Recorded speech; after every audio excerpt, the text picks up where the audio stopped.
నీకు జన్మనిస్తున్నా, కానీ నీకు చూపు ఇవ్వలేకపోతున్నా. ఎలా బతుకుతావో, ఏం చేస్తావో నేనెరుగా. అయితే నువ్వో చరిత్ర కావాలి, చరిత్ర పుస్తకంలో నువ్వో పుట కావాలి అంటూ తోచినట్టుగా బ్రహ్మ ఈ కృష్ణా జిల్లా ముద్దుబిడ్డ నుదుటిన ఓ రాత రాశాడు. అదేమిటి, అన్ని ఇంద్రియాల్లో అతి ముఖ్యమైన కంటి చూపును దూరం చేసి నువ్వో చరిత్ర సృష్టించాలి అంటున్నాడు ఈయన. అనుకోలేదు ఆ యువకుడు. చూడు మిస్టర్, భవిష్యత్తులో నువ్వేం కావాలి అనుకుంటున్నావని అడిగిన అబ్దుల్ కలాం ప్రశ్నకు నేను ఇప్పుడు మీరు కూర్చున్న సీట్లో కూర్చోవాలనుకుంటున్నా, ఈ దేశానికి రాష్ట్రపతిని కావాలనుకుంటున్నా అంటూ సమాధానమిచ్చి ఆ లెజెండ్ చేత దస్ ది స్పిరిట్ సభాష్ అనిపించుకున్న ఓ ధీరోదాత్తుడు శ్రీకాంత్ బొల్లా. ఈ సక్సెస్ స్టోరీని చూసే ప్రతి ఒక్కరూ వీళ్లలాగే జీవితంలో మీరు సక్సెస్ అవ్వాలని 6JVR మనస్ఫూర్తిగా కోరుకుంటోంది. South India famous astrologist and gemologist Lakshmi Ganapathirao Jamalapuram 6JVR ద్వారా ఇండియాలో అతి తక్కువ ధరకే నవరత్నాలను, జాతిరత్నాలను అందిస్తున్నారు. పూర్తి డీటెయిల్స్ కోసం కింద నెంబర్కి కాల్ చేయండి. శ్రీకాంత్ ఆకాశాన్ని చూసే అవకాశం లేకపోయినా ఆకాశమంత ఆత్మవిశ్వాసానికి అచ్చమైన మచ్చు తునుకగా నిలిచిన ఆ తెలుగింటి ముద్దుబిడ్డ జీవితం అన్ని అవయవాలు సక్రమంగా ఉన్నా అంతులేని నిరాశలోకి కూరుకుపోతున్న నేటి ఈ తరానికి ఇస్తున్న మెసేజ్ ఏమిటి తెలుసుకుందాం. చలో. So if you have vision, I'm sure you can swim against the tide. Whenever someone come to me and say, Shrikant, you can do nothing, I question the words and say, why I can't. Krishna జిల్లాలోని మచిలీపట్నం మండలంలోని సీతారామపురం గ్రామం. ఆ పల్లెలోని ఓ రైతింట్లో ఓ తల్లి ఓ పండంటి మగబిడ్డకు జన్మనిచ్చింది. ఇంటికి వారసుడు పుట్టాడన్న సంతోషం అరక్షణంలో ఆవిరైపోయింది. పుట్టిన బిడ్డకు 2 కళ్ళు లేవు. ఇది విన్న కుటుంబ సభ్యులు కుప్పకూలిపోయారు. లేక పుట్టిన బిడ్డకు ఇంతటి దురవస్థ ఏమిటి అన్న దిగులు వారసుడు పుట్టాడన్న సంతోషాన్ని పటాపంచలు చేసింది. ఆ దిగుళ్లతో, కష్టాలతో తనకేం సంబంధం అన్నట్లుగా కాలం ముందుకు కదిలింది. నెలలు గడిచాయి. చూద్దాం, కొన్ని నెలలు దాటితే కళ్ళు తెరుచుకుంటాడేమో అన్న ఆశ కూడా అడియాసే అయిపోయింది. మేనరికపు వివాహం. నెలలు నిండిన వేళ ఆ తల్లిని ఆవరించినటువంటి ఆ టైఫాయిడ్ జ్వరం బిడ్డకు చూపును దూరం చేసిందని డాక్టర్లు అన్నారు. రెక్కాడితే కానీ డొక్కాడని మీరు కళ్ళు లేని ఈ బిడ్డను సాకడం కష్టం, ఏ అనాథాశ్రమానికైనా ఇచ్చేయండంటూ బంధువులు, స్నేహితులు సలహా ఇచ్చారు. అయితే కన్నపేకు అందుకు నో అంది. ఆ కళ్ళు లేని బిడ్డను కళ్ళల్లో పెట్టుకుని చూసుకోవటం మొదలుపెట్టింది. శ్రీకాంత్ అనే పేరుతో పొడిబుడి అడుగులు వేసిన ఆ చిన్నారికి 5 ఏళ్లొచ్చాయి. పల్లె స్కూల్లో పెద్ద సారిని బతిమలాడి కళ్ళు కనపడిని ఆ బిడ్డను బడికి పంపారు తల్లిదండ్రులు. 2 కళ్ళు లేని వాడికి అఆలు ఎలా దిద్దించాలి?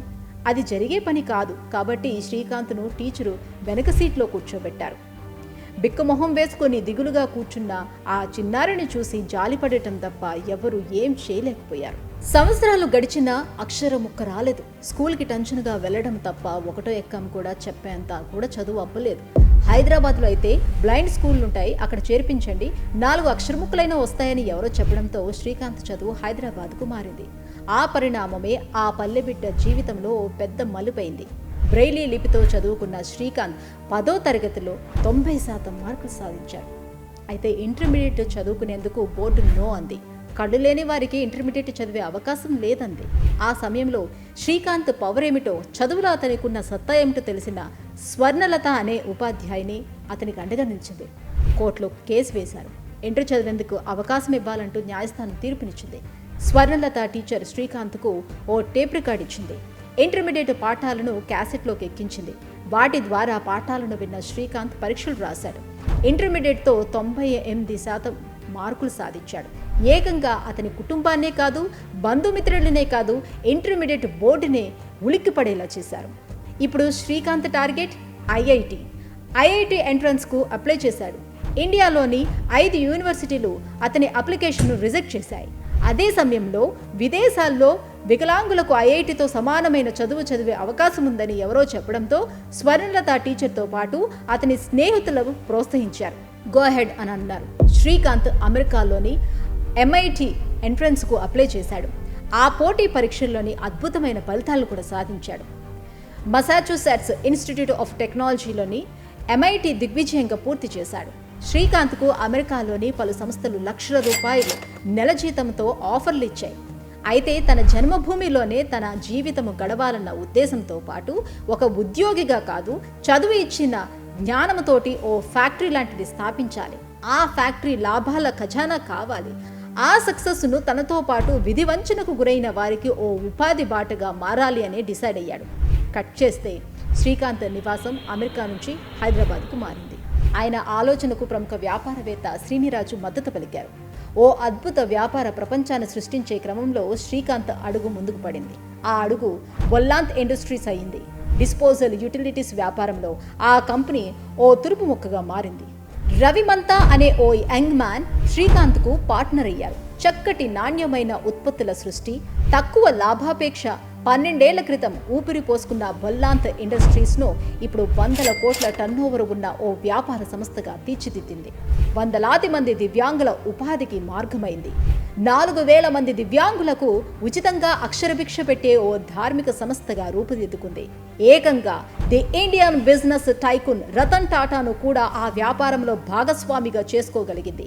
త్వరలో ఐపీలో లిస్టింగ్ కూడా వెళ్లేందుకు రంగం సిద్ధం చేసుకుంటోంది. ఆంధ్రప్రదేశ్ పారిశ్రామిక చరిత్రలో ఓ రికార్డు సృష్టికి తెరలేపగలిగింది. లోకల్ నుంచి గ్లోబల్ దాకా శ్రీకాంత్కు ఏకంగా 20కి పైగా అవార్డులను, రివార్డులను అందించింది. ఈ విశాల భారతావనికి రాష్ట్రపతి నయ్యి తీరుతా అంటున్న శ్రీకాంత్ బొల్ల జీవిత చరిత్ర బాలీవుడ్లో ఓ సందేశాత్మక చలనచిత్రంగా రూపొందిద్దుకుంది. కళ్ళు లేని ఓ యువకుడి జీవితం ఇలా భారతదేశ చరిత్ర పుటల్లో ఓ పుటగా మారింది. శ్రీకాంత్ ది గ్రేట్ అనక తప్పదనిపించింది. ఇప్పుడు చెప్పండి, జన్మనిచ్చిన ప్రాంతం ఎలా ఉంటుందో తెలియదు, జన్మనిచ్చిన అమ్మ ఎలా ఉంటుందో తెలియదు, చీకటి మాత్రమే చూడగలిగే అలాంటి వాడే ఇంత సాధిస్తే, అన్ని అవయవాలు సక్రమంగా ఉన్న మనం ఆదుకునేవారు లేరు, అవకాశాలు లేవు అన్న నిరాశలో కూరుకుపోదామా? ఓ పల్లె బిడ్డ సంకల్పం ప్రపంచాన్నే జయించేంత బలమిచ్చిందన్న కళ్ళ ముందు కదలాడుతున్న నిజాన్ని చూసి విజయం వైపు అడుగులేసి సంకల్ప బలాన్ని సొంతం చేసుకుందామా? Decision is yours.